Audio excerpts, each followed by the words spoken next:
Selamat pagi, Jemaat Tuhan, Jemaat Berkat Bagi Bangsa. Senang sekali, ini sudah hari Minggu, tandanya kita berkumpul bersama-sama untuk mendengarkan, memuji, dan menyembah Allah kita.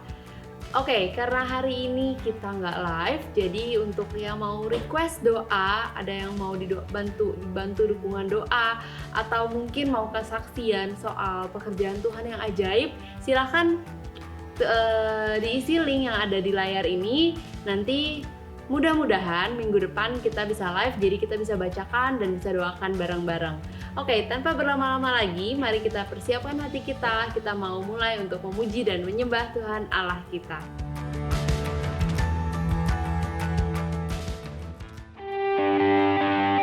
Engkau Allah yang besar Tuhan. Setiap kami telah diberikan kuasa oleh-Mu Bapa untuk kami menaklukkan apapun yang ada di hadapan kami. Ada amin saudara? Yeay! Yeay, yeay, yeay! Ku diberi kuasa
holds me now.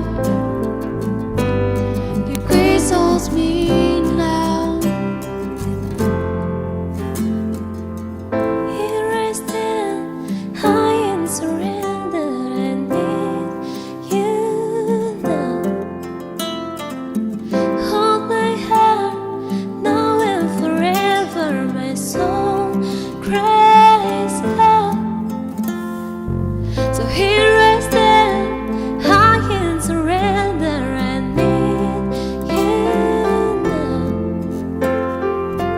Hold my hand now and forever. My soul cries out. So here I stand, high and surrender. I need you now.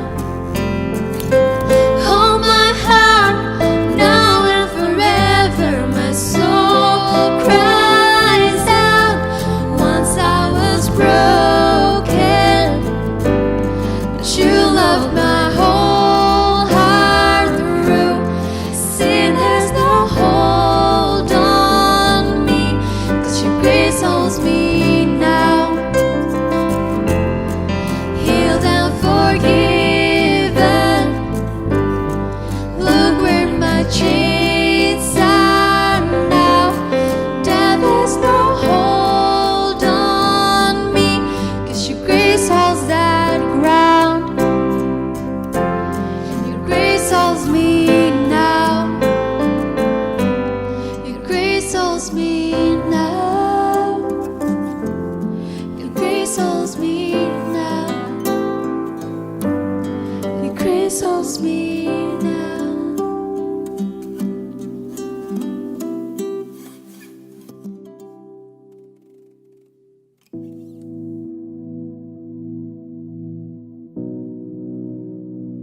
Selamat pagi Bapak Ibu, saudara-saudara jemaat JB3 yang dikasihi Tuhan.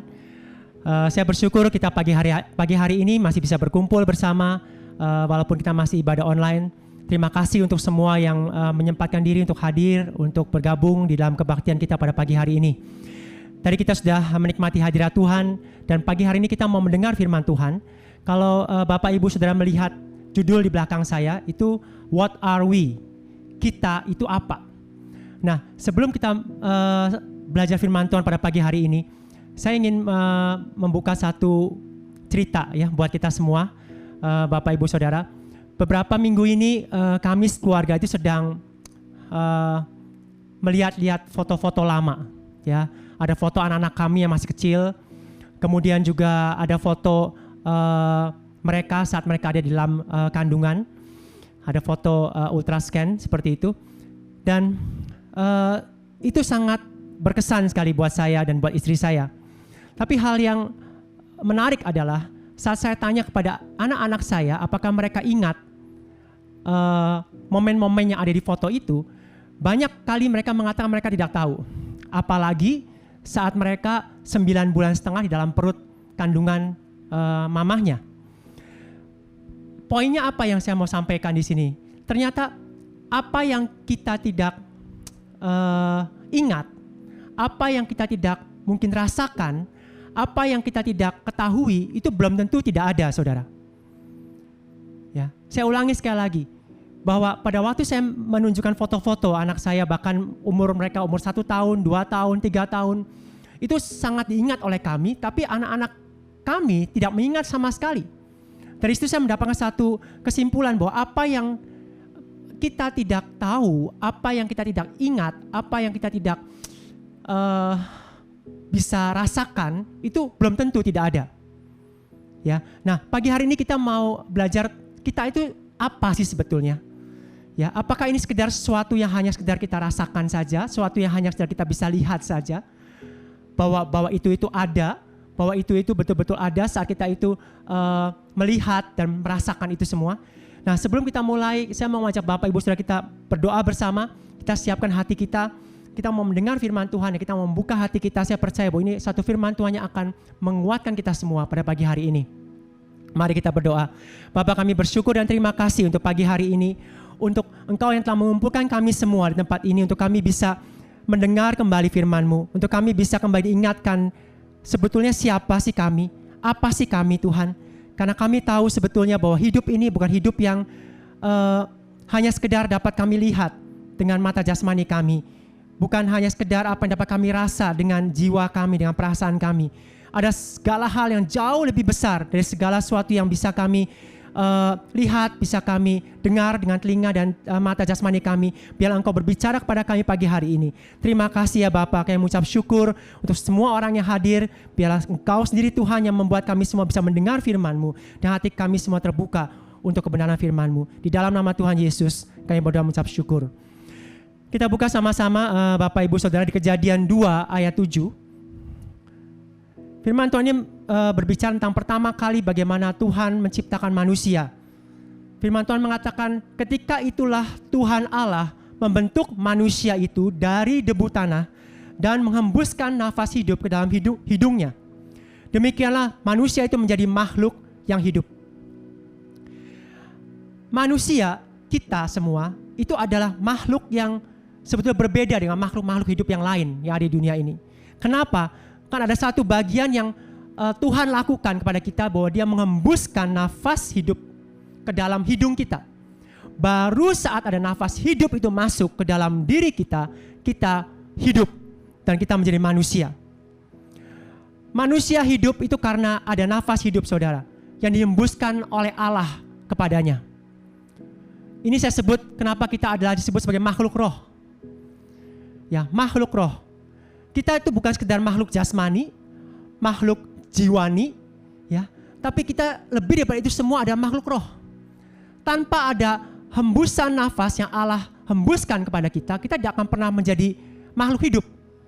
Kita tidak akan pernah menjadi manusia seperti sekarang ini. Ya, itulah yang membedakan kita dengan makhluk hidup yang lain. Ini bukan hanya bicara fisik dan jiwa, saudara. Di dalam diri kita sebagai manusia itu ada namanya roh. Kita adalah makhluk kekal. Kenapa kita disebut makhluk roh? Karena kita memiliki hembusan nafas kekal di dalam diri kita yang dari Allah sendiri. Ya, itulah sebabnya hidup kita itu tidak hanya untuk 70 tahun, 80 tahun, 90 tahun, 100 tahun.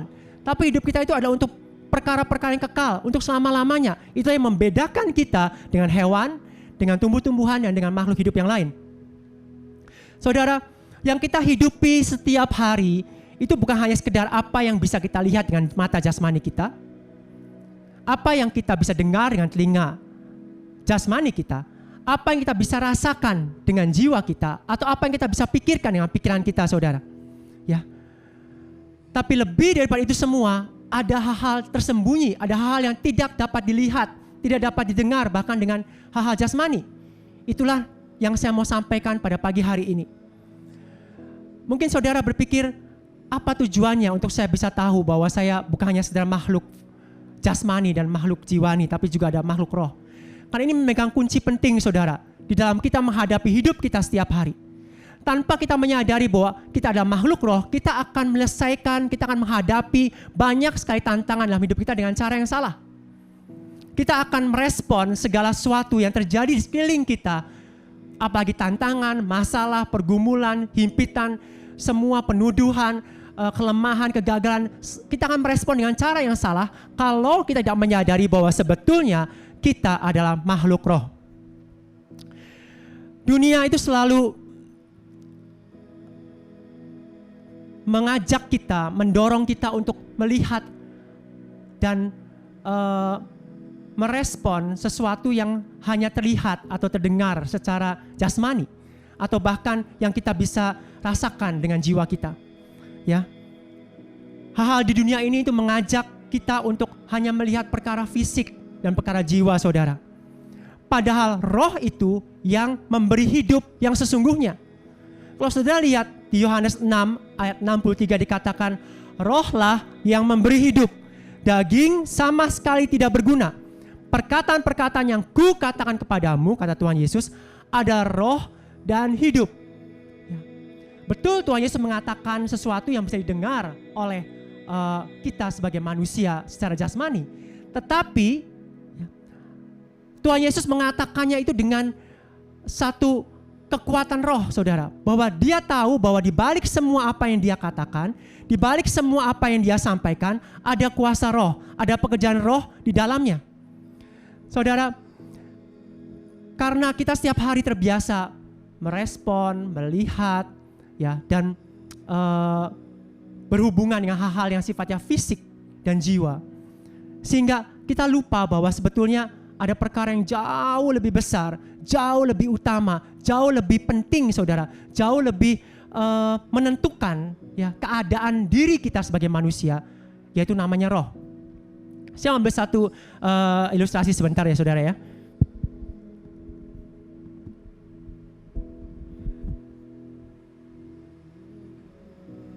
Nah, ini saya ambil satu contoh tali, ya.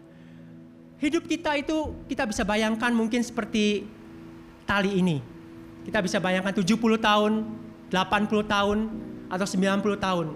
Ya, kita bisa lihat bahwa ini adalah hidup saya. Ya, sepanjang inilah hidup saya. Saya mau memfokuskan segala sesuatu kepada apa yang terjadi dalam hidup saya ini. Semua hal yang sifatnya fisik, semua hal yang sifatnya jiwa, itu semua saya fokuskan dan saya kerahkan seluruh energi saya, seluruh pikiran saya, seluruh kekuatan saya untuk 70 tahun, 80 tahun, 90 tahun, atau bahkan mungkin 100 tahun kalau kita diberi umur yang panjang di dunia ini, untuk ini. Tapi apakah saudara tahu bahwa ini itu tidak selesai? Kita bukan seperti hewan, saudara. Kita bukan seperti tumbuh-tumbuhan yang setelah mati kemudian punah dan hilang begitu saja. Kita adalah makhluk roh. 70 tahun, 80 tahun, 90 tahun, 100 tahun hidup saudara dan saya itu tidak selesai di sini. Masih ada hal lain setelah kita selesai. Masih ada hal yang lebih banyak. Masih ada hal lebih banyak. Masih ada hal lebih banyak. Masih ada hal yang lebih banyak. Terus, saudara. Terus inilah namanya destiny hidup kita sebagai manusia. Kita ditakdirkan untuk perkara-perkara kekal, untuk hidup selama-lamanya. Lalu, mengapa kita menghabiskan energi kita, pikiran kita, dan segala daya upaya kita hanya sekedar untuk yang 70 tahun, 80 tahun, dan 100 tahun ini? Inilah sebabnya saya mau menyampaikan firman Tuhan pada pagi hari ini untuk kita menyadari sepenuhnya bahwa kalau kita menghadapi tantangan, menghadapi masalah, menghadapi pergumulan, baik dalam usaha, dalam pekerjaan, dalam pelayanan, dalam hubungan kita, baik dengan pasangan kita, dengan anak-anak kita, atau dengan atasan kita, dengan bawahan kita, selama kita masih berhubungan dengan manusia, kita tahu bahwa kita semua ada makhluk roh. Ini bukan hanya sekedar respon fisik, ini bukan hanya sekedar satu pendekatan jiwani, saudara. Di balik itu semua ada hal-hal roh yang melekat di dalam diri setiap manusia. Saudara, pagi hari ini saya hanya ingin menyampaikan buat saudara semua di sini bahwa ingat, hidup kita itu bukan hanya sekedar segini, saudara. Bukan hanya sekedar 70 tahun, 80 tahun, 90 tahun. Karena setelah kalau saya sebut bahwa ujung tangan kiri saya adalah akhir hidup kita, ternyata tidak hanya sampai di sini. Mungkin mata kita fokus hanya sekedar melihat sepanjang hidup kita ini, dan kita berusaha untuk memberikan semua yang terbaik untuk hidup kita ini, dan itu tidak salah, saudara. Tapi kita lupa bahwa setelah jasmani kita berhenti, masih ada hal-hal lain yang Tuhan mau kita semua mengerti bahwa hidup kita itu bukan hanya sekedar untuk 70 tahun dan 80 tahun atau 90 tahun umur hidup kita. Saudara, ini juga yang terjadi di padang gurun. Saat Tuhan Yesus sebelum memulai pelayanannya, dia dicobai oleh si jahat. Saya nggak akan buka ayatnya, mungkin sudah bisa buka nanti di Matius 4 ayat 3 sampai 10. Ada 3 pencobaan yang si jahat berikan kepada Tuhan Yesus. Kalau saudara perhatikan dari pencobaan yang pertama, pencobaan yang kedua, pencobaan yang ketiga, itu semua bicara tentang si jahat berusaha untuk mengalihkan fokus Yesus sebagai manusia, ya, kepada perkara-perkara jasmani. Yang pertama, bagaimana si jahat bilang, ubahlah batu itu menjadi roti. Lalu Tuhan bilang, manusia hidup bukan hanya dari roti saja, tapi dari setiap firman yang keluar dari mulut Allah. Poin pertama, si jahat itu sedang menyampaikan bahwa hal fisik itu penting loh. Itu lebih penting daripada semuanya. Ayo, ya, lihat itu. Itu hal yang penting buat kamu. Tapi Tuhan Yesus bilang tidak. Ya, perkara roh itu lebih penting buat aku. Yang kedua, percobaannya adalah si jahat membawa Tuhan naik ke atas atap bumbungan bait Allah. Dan kemudian si jahat bilang, kalau engkau memang anak Allah, ayo tunjukkan bahwa pada waktu engkau menjatuhkan dirimu dari atas atap bait Allah itu, maka akan ada malaikat yang akan menopang engkau. Ini bicara tentang apa? Bicara tentang, ayo tunjukkan kuasamu, tunjukkan kehebatanmu, tunjukkan bahwa kamu itu luar biasa. Ya. Ini bicara tentang keangkuhan hidup, saudara. Ini bicara tentang hal-hal yang sifatnya jasmani juga, hal yang sifatnya jiwani. Bagaimana kita kadang-kadang merasa saya perlu untuk menunjukkan bahwa saya memang orang yang hebat, saya perlu menunjukkan bahwa saya orang yang dihormati, orang yang pantas untuk menerima penghormatan. Tapi Tuhan Yesus bilang, janganlah engkau ya mencobai Tuhan Allahmu. Ya. Kemudian poin yang ketiga, si jahat menyampaikan, membawa kepada Tuhan Yesus seluruh kekayaan dunia ini, kerajaan dan kemegahan dunia. Dan si jahat bilang, kalau engkau menyembah aku, maka engkau akan mendapatkan ini semua. Sekali lagi si jahat ingin memfokuskan mata Tuhan Yesus kepada perkara dunia ini. Lihat, semua yang kamu lihat ini, itu akan menjadi milik kamu. Ya, tapi Tuhan Yesus bilang, tidak, aku hanya mau menyembah kepada Allah. Saudara, bukankah itu sebetulnya pergumulan kita setiap hari? Dunia ini selalu mendorong kita untuk merespon, melihat semua tantangan, semua pergumulan, semua masalah. Itu hanya sekedar bicara fisik, hanya bicara masalah jiwa. Sehingga kita selalu melakukan pendekatan untuk menyelesaikan itu semua, selalu bicaranya apa yang berdasarkan pengalaman saya, apa yang berdasarkan hikmat manusia, apa yang berdasarkan kekuatan fisik yang saya bisa lakukan. Saudara, ada banyak hal yang terjadi dalam hidup kita tidak dapat sesederhana itu diselesaikan hanya dengan perkara fisik dan perkara jiwa, saudara. Ya, kita mau lihat satu slide PowerPoint yang saya siapkan. Saya mau menggambarkan bahwa inilah sebetulnya satu hal yang terjadi yang ada di dalam diri kita. Kalau saudara lihat di situ, itu ada, saya menggambarkan satu rumah. Ya, di bagian dasarnya, pondasinya, itu saya sebut roh. Kemudian di bagian dinding rumahnya, itu saya sebut sebagai jiwa. Dan atapnya saya sebut sebagai fisik. Kita seringkali melihat rumah itu hanya sekedar atap dan dindingnya. Tapi kita lupa bahwa di bawah itu semua ada yang lebih penting daripada apa yang kelihatan, yaitu roh. Ya. Saya mau menyampaikan buat saudara semua di sini pada pagi hari ini. Kalau kita membangun rumah, kita membangun dari mana dulu? Apakah atap dulu? Ataukah pondasi dulu? Jelas, kita akan membangun rumah kita dari pondasi kita. Dari pondasi rumah itu. Kita mau membangun dan memastikan bahwa pondasinya kuat, pondasinya teguh, tertanam dalam, ya. Itulah yang dipersiapkan lebih dulu, baru kemudian dibangun ke atasnya. Sama juga dengan hidup kita, saudara. Perkara roh walaupun tidak kelihatan, itu ada perkara yang penting. Karena firman Tuhan bilang roh itu yang memberi hidup. Ya, daging itu sementara. Daging itu sifatnya hanya membawa kepada kematian, tapi roh itu memberi hidup. Nah, kalau kita lihat di sebelah gambar sampingnya, kita melihat ada satu gunung es. Ya. Gunung es itu sepertinya begitu besar di atas permukaan laut. Tetapi kalau kita lihat di bawahnya itu ada satu bongkahan es yang jauh lebih besar daripada apa yang kita bisa lihat di atas permukaan laut itu. Itulah kita, saudara. Kita ada makhluk roh. Ya. Kecenderungan hati kita, respon fisik kita itu banyak sekali dipengaruhi oleh keadaan roh kita. Oleh sebab itu, tidak mudah dan sesimpel itu saat kita menghadapi hal-hal yang kita alami dalam hidup kita. Kita hanya sekedar mau menyelesaikannya dari sisi fisik atau dari sisi jiwa. Dan itu kadang-kadang tidak menyelesaikan secara penuh, secara tuntas, saudara. Saya ingat tahun lalu saya mengalami satu gangguan kronis kecemasan, ya. Dan itu satu hal yang sangat berat. Saya mungkin pernah sampaikan beberapa bulan yang lalu di dalam khotbah juga.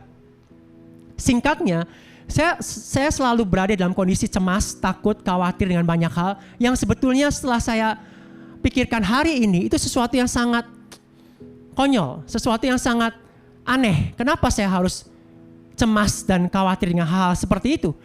Tapi pada waktu saya mengalami itu, saudara, itu seperti sesuatu yang di luar kontrol saya.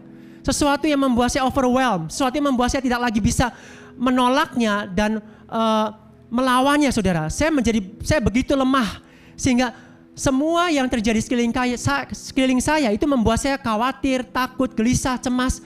Walaupun sebetulnya ya di dalam keadaan yang normal itu satu perkara yang sebetulnya tidak perlu dikhawatirkan, tidak perlu dibuat menjadi cemas. Ya, tapi itu begitu menakutkan, begitu besar saat saya mengalami itu. Saudara, betul pada waktu saya mengalami hal seperti itu mengganggu sampai ke keadaan jiwa saya, fisik saya. Ya, berat badan saya turun cukup jauh, kemudian saya juga sulit untuk makan, bahkan tidur pun saya nggak bisa, sehingga saya membutuhkan pertolongan obat, saudara. Saya diberi obat oleh dokter dan saya bersyukur sekali ada obat yang saya bisa minum. Ya, bahkan saya bisa mendapatkan waktu untuk konseling dan ngobrol dengan psikiater untuk memberikan masukan hal-hal yang baik untuk saya bisa terima dan saya dengar. Saudara, tapi pada waktu saya mulai memakan obat dan terus secara rutin bertemu dengan psikiater, itu membuat saya menjadi semakin lebih baik dan kenyataannya ternyata itu bukan sesuatu yang sifatnya lasting, sesuatu yang sifatnya panjang, saudara. Itu hanya bersifat sementara karena saya semakin bergantung kepada obat dan saya semakin bergantung kepada konsultasi dari psikiater itu. Nah, saya menyampaikan buat saudara semua di sini bahwa pendekatan secara fisik dan jiwa betul itu instan. Betul itu langsung terasa hasilnya. Seperti kalau saya sakit kepala, saya minum obat, langsung saya sembuh. Betul. Tetapi pendekatan fisik dan jiwa itu tidak cukup, saudara, untuk kita sebagai manusia. Karena kita adalah makhluk roh. Ya, kita harus menyadari sepenuhnya bahwa pendekatan fisik dan jiwa itu hanya untuk membantu sementara. Tetapi yang membuat kita menjadi kuat lagi, yang membuat kita menjadi pulih dan segera bangkit lagi dan menjadi lebih kuat daripada sebelumnya adalah pendekatan secara roh. Itulah akarnya.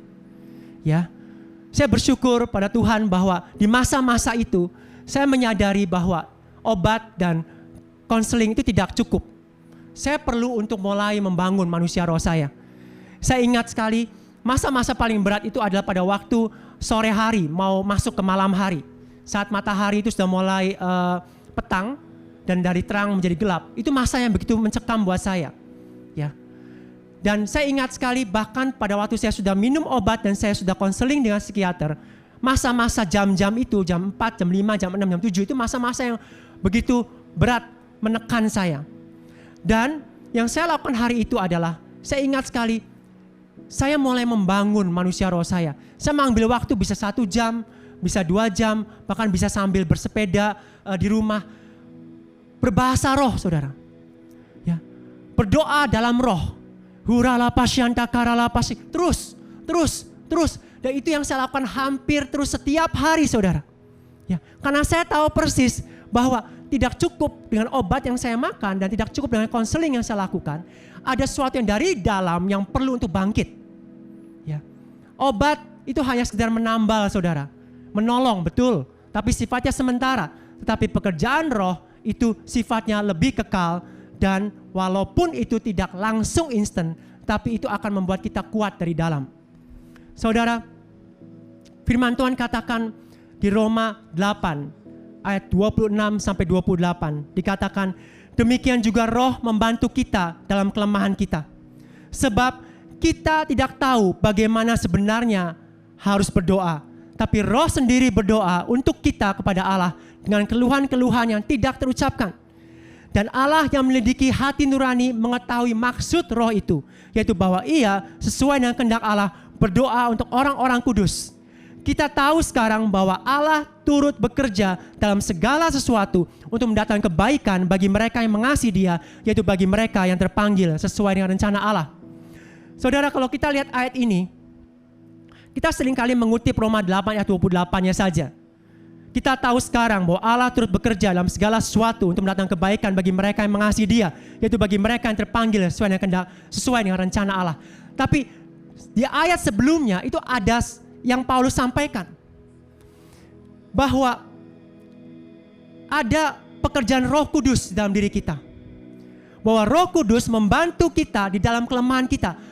Ada keluhan-keluhan yang tidak bisa kita ucapkan, saudara. Itu yang kita alami. Sama seperti apa yang saya alami setahun yang lalu.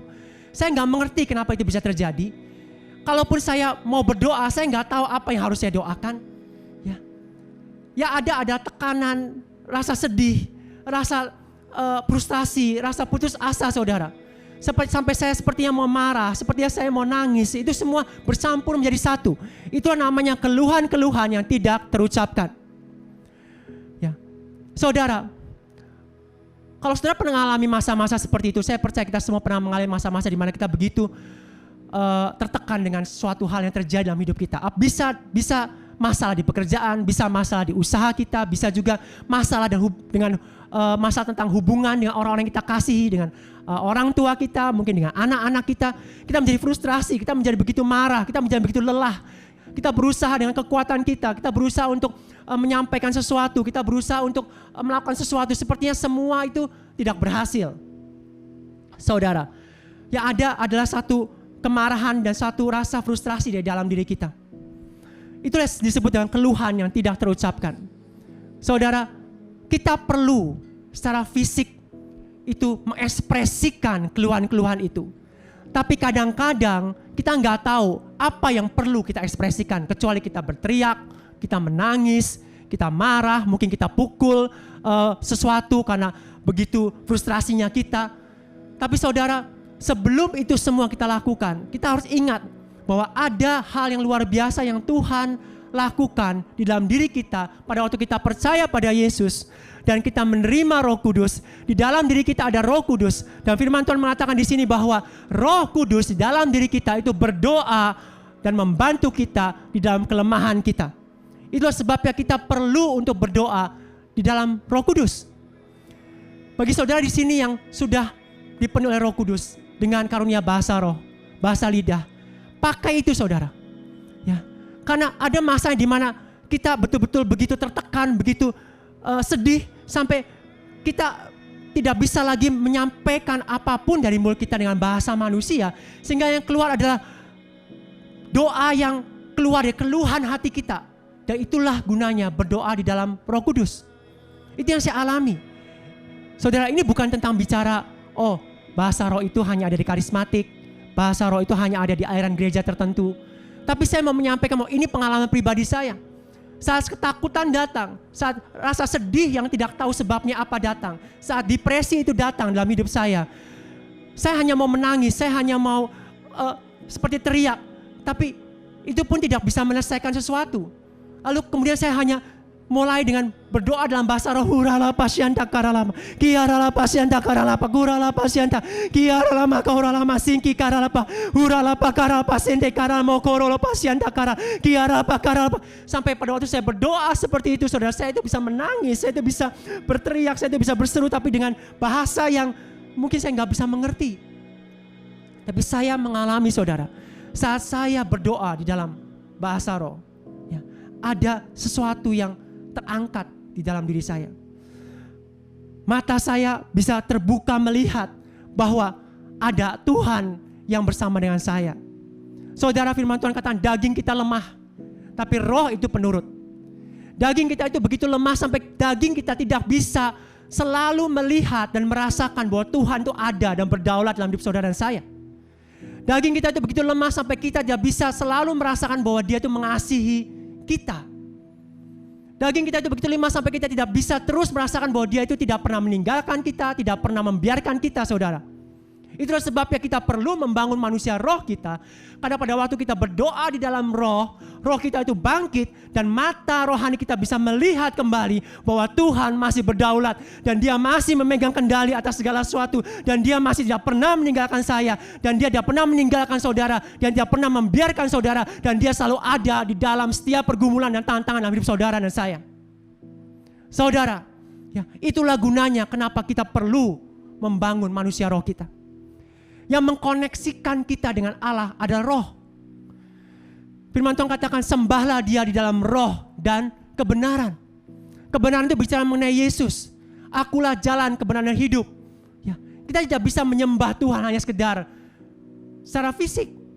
Ya, ya. Sesuatu yang dari fisik itu hanya sifatnya sementara, saudara. Tapi Allah kita adalah roh dan kita seharusnya menyembah dia di dalam roh. Oleh sebab firman Tuhan katakan di sini, Paulus katakan tadi di Roma 8 ayat 26 sampai 28, saudara. Paulus sedang menceritakan di bagian ayat 26 dan 27 itu, bahwa ada loh keluhan-keluhan yang tidak terucapkan dalam hidup kita. Ada loh hal-hal yang begitu berat dalam hidup kita yang sampai kita itu tidak bisa lagi menanggungnya, sampai kita itu begitu lelah dan begitu capek, begitu depresi dan tertekan, saudara. Bahkan kita nggak tahu apa sebabnya, kita nggak tahu bagaimana caranya menyelesaikannya. Ada loh seperti itu. Dan Paulus bilang, ayo ya, berdoa di dalam roh, karena roh membantu kita dalam kelemahan kita yang seperti itu. Karena kita itu sebenarnya tidak tahu bagaimana berdoa. Betul, saudara, pada waktu kita mengalami masa-masa sulit, pada waktu kita mengalami satu tekanan yang begitu berat, sulit sekali untuk kita berdoa. Banyak orang bilang, ayo kamu harus berdoa dong, kamu lagi masa susah kan. Tapi kenyataannya, doa pun sudah gak bisa, saudara. Kita udah gak punya kekuatan untuk berdoa. Apalagi kita mau mengucapkan sesuatu, kita gak tahu kita harus mengucapkan apa. Yang ada hanya, begitu lelah, begitu capek, saudara. Itu sebabnya firman Tuhan katakan, kita sebenarnya tidak tahu bagaimana seharusnya berdoa. Tapi roh sendiri berdoa untuk kita yang sedang mengalami masalah itu, yang sedang mengalami keluhan-keluhan yang gak terucapkan itu, berdoa untuk kita kepada Allah. Dan Allah mengetahui maksud roh itu, walaupun kita berdoa dengan satu bahasa, hurala papa pasyanda, yang kita tidak mengerti, tapi Allah itu membaca keluhan hati kita. Allah itu mendengar dan mengerti apa yang roh kita sedang doakan, saudara. Ya. Yaitu sesuai dengan kehendak Allah, berdoa untuk orang-orang kudus, yaitu kita semua. Baru ayat 28 disambung, kita tahu sekarang bahwa Allah turut bekerja di dalam segala sesuatu untuk mendatangkan kebaikan bagi mereka yang mengasihi Dia. Paulus sudah menjelaskan bahwa pada waktu kita mengalami keluhan-keluhan, masalah-masalah yang begitu berat, kita sepertinya tidak bisa tahu bahwa Allah sedang bekerja, saudara. Tapi pada waktu kita datang kepada Tuhan di dalam roh, saat kita membangun manusia roh kita, saat kita berdoa di dalam roh, ya, apa hasilnya? Hasilnya, dan kita tahu sekarang bahwa Allah turut bekerja di dalam segala sesuatu untuk mendatangkan kebaikan buat saya dan buat saudara. Bukankah itu yang kita perlukan saat kita menghadapi tantangan dan masalah, saudara? Kita perlu untuk menyadari dan tahu bahwa Allah itu turut bekerja loh, bahkan di dalam masalah-masalah yang saya hadapi ini. Ya. Saudara, hadirat Tuhan itu bukan bicara masalah menjadi hilang. Hadirat Tuhan itu bukan bicara tentang masalah itu langsung selesai setelah kita berdoa. Tapi hadirat Tuhan itu bicara tentang kita bisa melihat bahwa Dia tetap ada, berperang di depan kita, ya, bekerja di dalam segala kelemahan kita, membela kita, melindungi kita dari semua yang melawan dan menekan kita, dan Dia Allah yang ada dan tidak pernah meninggalkan kita dan mengabaikan saudara dan saya. Ya. Kita perlu, saudara, untuk terus punya kekuatan seperti itu. Ya, daging kita lemah, ya, dalam keadaan tekanan masalah yang begitu banyak di masa-masa ini. Mudah sekali untuk kita kemudian kehilangan kepercayaan kita kepada Tuhan. Oleh sebab itu, kenapa Tuhan memberikan Roh Kudus buat saudara dan saya? Kenapa kita diminta oleh firman Tuhan untuk berdoa di dalam roh? Karena roh itulah membantu kita di dalam kelemahan kita. Ya. kita tahu sekarang, saya suka. Berarti dulunya kita belum tahu. Saya tahu sekarang. Mungkin sejam sebelumnya saya belum tahu. Tadi pagi saya belum tahu. Tadi pagi saya masih depresi, tadi pagi saya masih tertekan, tadi pagi saya masih merasa tertuduh. Ya, sejam yang lalu saya masih merasa berat dengan seluruh pergumulan hidup saya. Saya seperti merasa sendiri, saya seperti frustrasi dan hampir putus asa. Tapi setelah saya berdoa di dalam Roh, dan Roh Kudus membantu saya berdoa dalam kelemahan saya, karena saya tidak tahu bagaimana harus saya berdoa. Dan Roh berdoa kepada Allah dengan keluhan-keluhan yang tidak terucapkan. Maka setelah itu saya tahu sekarang bahwa Allah saya turut bekerja di dalam segala sesuatu untuk mendatangkan kebaikan bagi saya yang mengasihi Dia. Saudara, inilah inti dari firman Tuhan ini. Ya, kita kadang-kadang berpikir bagaimana ya saya tahu bahwa Allah turut bekerja dalam kondisi seperti ini. Ya, mulailah dengan bagian sebelumnya, saudara. Mulailah dengan membangun manusia roh kita, karena yang menghubungkan kita dengan Allah yang tidak pernah berubah, Allah yang begitu kuat, penuh kasih karunia dan kesanggupan untuk menopang dan menolong kita bahkan di masa yang paling sulit sekalipun, adalah Roh. Adalah Roh, karena Dia adalah Roh, saudara. Saya akan tutup dengan satu ayat terakhir. Ya, mungkin kita semua ingat kisah mengenai Elisa, ya, 2 Raja-Raja 6 ayat 14 sampai 17. Kisah mengenai bagaimana Elisa dan bujangnya itu dikelilingi, ya, dikepung oleh begitu banyak pasukan tentara yang besar. Ya, firman Tuhan katakan di ayat yang ke-14, maka dikirimnyalah ke sana kuda serta kereta dan tentara yang besar. Sampailah mereka pada waktu malam, lalu mengepung kota itu. Ketika pelayan abdi Allah bangun pagi-pagi dan pergi keluar, maka tampaklah suatu tentara dengan kuda dan kereta ada di sekeliling kota itu. Tampaklah abdinya Elisa itu melihat dengan mata jasmaninya. Wow, ini begitu nyata, begitu besar tentara yang besar di depan mata saya. Begitu kuat tentara ini, dan itu mengepung saya. Lalu dia berkata kepada tuannya, celaka tuanku, apakah yang akan kita perbuat? Pada waktu kita hanya hidup di dunia ini, melihat semua berdasarkan apa yang ada di mata jasmani kita, merespon tantangan, masalah, himpitan yang ada, seperti tentara yang besar itu menghimpit Elisa dan bujangnya dengan mata jasmani, dengan kekuatan jasmani, dengan kekuatan pengetahuan hikmat kita.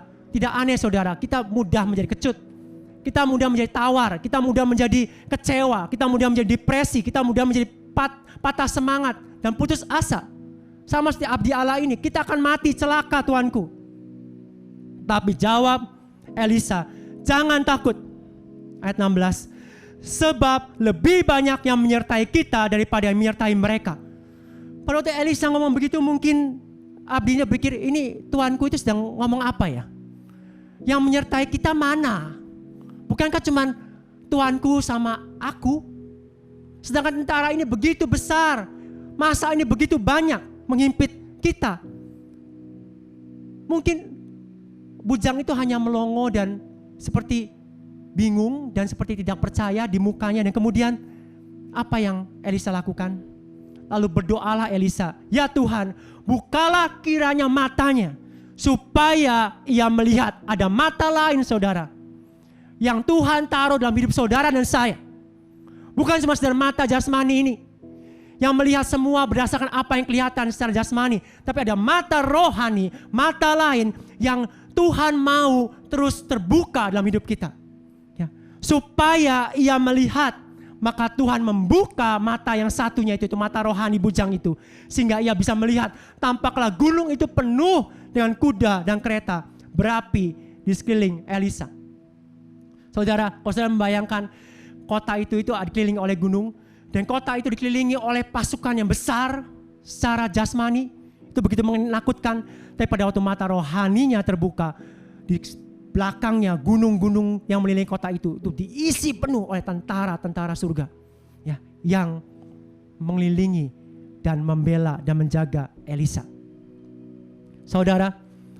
Bukti kehadiran Allah, saya ulangi sekali lagi, bukan masalah itu langsung hilang. Bukti kehadiran Allah itu bukan berarti bahwa masalah itu bisa langsung selesai.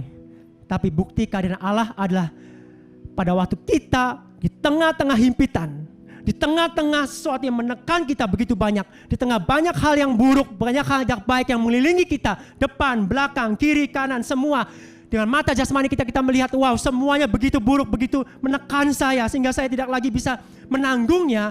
Dan kemudian kita bisa melihat bahwa Tuhan melindungi saya dengan kekuatannya, bahwa Tuhan mengelilingi saya dengan kasih karunia-Nya, bahwa ketika musuh datang menghimpit, ketakutan menyerang saya, depresi datang menekan saya, bahkan saya sulit untuk bernafas, saya sudah hampir menyerah, saya sudah hampir melepaskan iman saya, tapi saya bisa melihat bahwa yang ada bersama saya jauh lebih kuat, jauh lebih banyak daripada yang melawan saya, dan Dia jauh lebih sanggup untuk melepaskan saya dan membebaskan saya.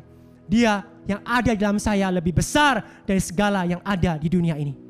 Saudara, pada waktu keadaan menghimpit kita, lihat ke atas. Ya. Apa maksud lihat ke atas, saudara? Mulailah masuk di dalam roh. Jangan hanya merespon secara fisik dan secara jiwa. Itu yang saya belajar, saudara. Walaupun itu kadang-kadang tidak mudah, tapi saya berusaha untuk melakukannya. Saya mau kita semua belajar sebagai satu jemaat. Ayo, pada waktu ada tantangan yang membuat kita begitu overwhelmed, tidak lagi sanggup untuk menghandle-nya, apa yang menjadi solusi pertama yang kita lakukan? Saya mau mendorong kita semua di sini, masuklah ke kamar saudara. Dengarkan putar lagu pujian. Mungkin saudara tidak tahu harus berdoa apa, yang ada hanya kemarahan, kekecewaan, keputusasaan. Tapi saudara masuk ke kamar, putar pujian, dan mulailah hurala pasyanta karala pasi, kirala pakarala, mulailah berdoa dengan bahasa roh, bangkitkanlah roh saudara. Ya, maka lama-kelamaan saudara akan tahu dan akan bisa melihat bahwa Allah turut bekerja di dalam semua hal yang saudara sedang hadapi ya, sekarang ini. Amin. Iman kita akan dibangkitkan, jiwa kita akan dipulihkan, firman-Nya akan kita bisa dengar, dan terobosan bisa terjadi dalam hidup saudara dan saya. Saudara, ini pesan saya pada pagi hari ini. Mari saudara, kita mulai dari perkara yang mungkin kita jarang lakukan. Pada waktu kita menghadapi tantangan, kita mungkin berpikir, ayo saya harus lakukan apa dengan pengalaman saya, dengan hikmat saya, dengan cara fisik atau jasmani yang saya bisa lakukan. Tapi mulailah ya dengan membangun roh kita, supaya mata rohani kita bisa melihat bahwa Dia turut bekerja di dalam segala sesuatu untuk mendatangkan kebaikan buat hidup kita. Amin. Mari kita berdoa. Bapa, kami mengucap syukur dan terima kasih untuk pagi hari ini. Kami bersyukur untuk firman-Mu Tuhan. Terima kasih untuk Roh Kudus-Mu yang Kau berikan buat kami. Roh yang tinggal di dalam kami, menjadikan tubuh kami dan bahkan hidup kami ini sebagai bait-Nya. Kami bersyukur Tuhan sebagai jemaat JB3 tidak ditinggalkan sendiri. Kami bukan anak-anak yatim yang tidak ada penolong, tidak ada penghibur, tidak ada yang mengasihi dan menolong kami. Kami punya Roh Kudus, di mana kami tahu bahwa di dalam kelemahan kami, Roh Kudus berdoa untuk kami, dan Roh Kudus akan memberikan kekuatan buat kami untuk kami bisa menanggung segala perkara di dalam Engkau. Tuhan, bawalah jemaat menjadi jemaat, kami semua, jemaat yang melihat perkara dunia ini bukan hanya sekedar perkara fisik, perkara jiwa Tuhan. Tapi ada di balik itu adalah kekuatan roh. Ya. Apa yang kami lihat secara fisik mungkin begitu besar, seperti gunung es tadi Tuhan. Di atas permukaan kapal begitu kecil dan gunung es itu begitu besar. Tapi biarlah kami tahu Tuhan, bahwa di bawah permukaan air itu ada sesuatu yang lebih besar daripada apa yang kami lihat di atas air. Walaupun apa yang kami lihat secara fisik ini begitu overwhelming, begitu menekan, begitu membuat kami tidak lagi sanggup Tuhan untuk menghandle-nya. Tapi biarlah mata jemaat JB3 ini Tuhan, mata kami semua bisa mulai terbuka untuk melihat bahwa di balik ini semua Tuhan ada kekuatan yang jauh lebih besar.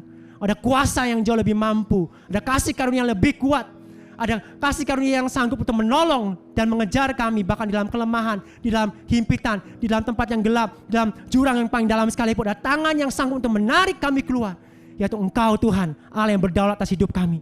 Sehingga kami bisa mengatakan sekarang kami tahu bahwa Engkau bekerja di dalam segala sesuatu yang datang kebaikan untuk hidup kami. Terima kasih, kami ucap syukur sekali pagi hari ini ya Bapa.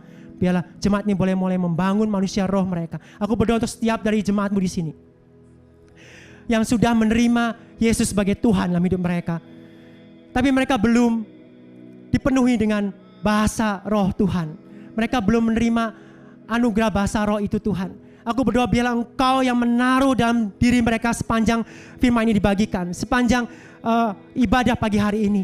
Biarlah firman-Mu, biarlah Roh Kudus-Mu itu boleh memberikan satu bahasa yang baru Tuhan. Dalam keluhan-keluhan, dalam himpitan, dalam tekanan-tekanan masalah hidup mereka, mereka bisa mulai berdoa di dalam roh. Aku berdoa untuk semua jemaat Tuhan yang belum dipenuhi oleh bahasa roh pada pagi hari ini. Biarlah Engkau sendiri Roh Kudus melawat mereka semua dengan bahasa roh-Mu, sehingga mereka bisa berdoa dengan keluhan-keluhan yang terucapkan. Mereka bisa bangkit iman mereka untuk mereka bisa melihat bahwa Tuhan tetap ada dalam hidup mereka. Terima kasih Bapa, kami mengucap syukur di pagi hari ini. Terima kasih untuk hadirat-Mu, terima kasih untuk firman-Mu. Di dalam nama Tuhan Yesus, kami berdoa dan mengucap syukur. Amin.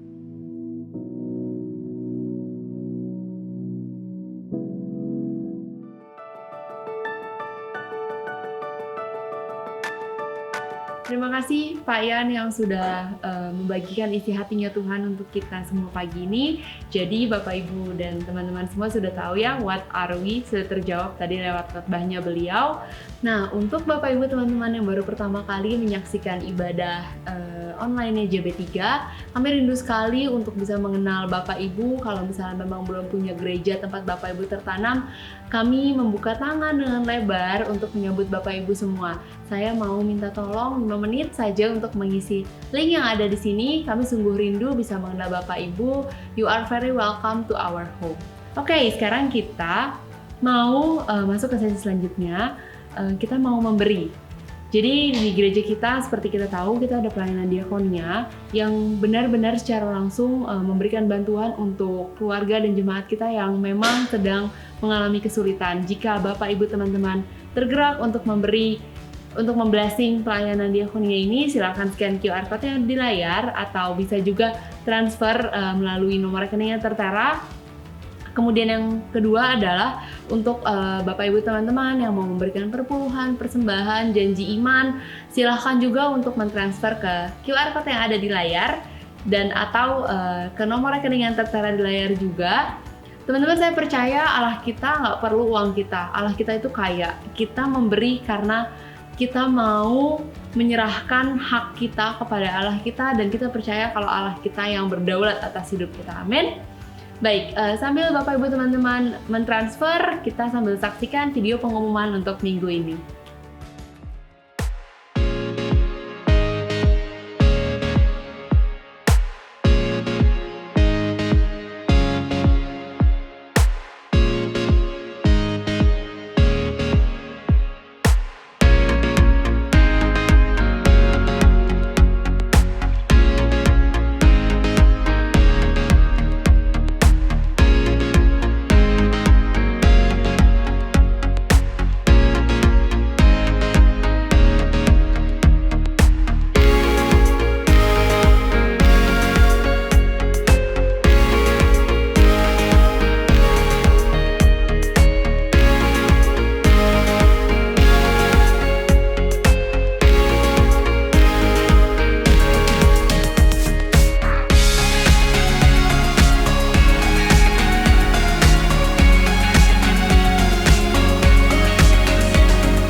kita mau tutup ibadah kita pada pagi hari ini. Kita mau siapkan hati kita mau menerima berkat dari Tuhan. Saya percaya sekali bahwa apa yang saudara dan saya miliki itu lebih daripada cukup. Bahwa Roh Kudus tinggal di dalam diri kita. Roh yang lebih besar dari segala roh yang ada di dunia ini. Saya mau mengajak Bapak Ibu Saudara berdoa. Kita mau tutup ibadah pada pagi hari ini. Kita mau angkat tangan kita. Terimalah berkat dari Tuhan pada pagi hari ini. Bahwa engkau akan menghadapi semua pergumulan dalam hidupmu, semua tantangan dalam hidupmu, semua hal-hal yang menghimpit hidupmu dengan keyakinan akan kekuatan roh. Kau tidak lagi mengandalkan kepada hikmatmu. Kau tidak lagi mengandalkan pada kekuatan jasmani dan perasaanmu. Tapi engkau akan menaruh keyakinan pada kekuatan Allah yang adalah roh. Terimalah kekuatan Roh Kudus pada pagi hari ini, jemaat CB3. Bahwa di dalam dirimu ada satu kekuatan yang jauh lebih besar dari segala himpitan, tekanan, masalah, tantangan yang kau hadapi. Engkau akan melihat bahwa Allah turut bekerja di dalam segala sesuatu, bahkan dalam tantangan, kesulitan yang kau hadapi untuk mendatangkan kebaikan buat hidupmu. Dan engkau akan melihat terobosan demi terobosan. Kau akan melihat pertolongan demi pertolongan. Kau akan melihat kekuatan demi kekuatan. Kau akan melihat kuasa demi kuasa dari kasih karunia Allah yang melimpah-limpah dalam hidupmu. Terimalah kekuatan dari Tuhan pada pagi hari ini. Jemaat CB3 yang dikasih Tuhan. Dan biarlah rohmu boleh bangkit. Dan rohmu boleh melihat sekali lagi bahwa pekerjaan Tuhan belum selesai. Dan dia masih bekerja sampai hari ini. Dalam nama Tuhan Yesus, kami berdoa dan mengucap syukur. Amin. Amin. Tuhan memberkati.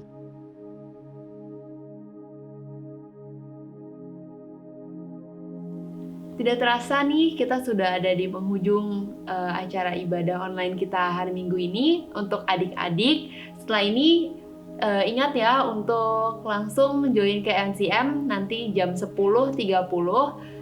Kemudian saya mau titip satu pesan. Di minggu ini saya mau pesan soal tadi khotbahnya Pak Ian. Ingatlah siapa kita, selalu andelin Tuhan dalam setiap kegiatan di hidup kita. Sampai berjumpa minggu depan.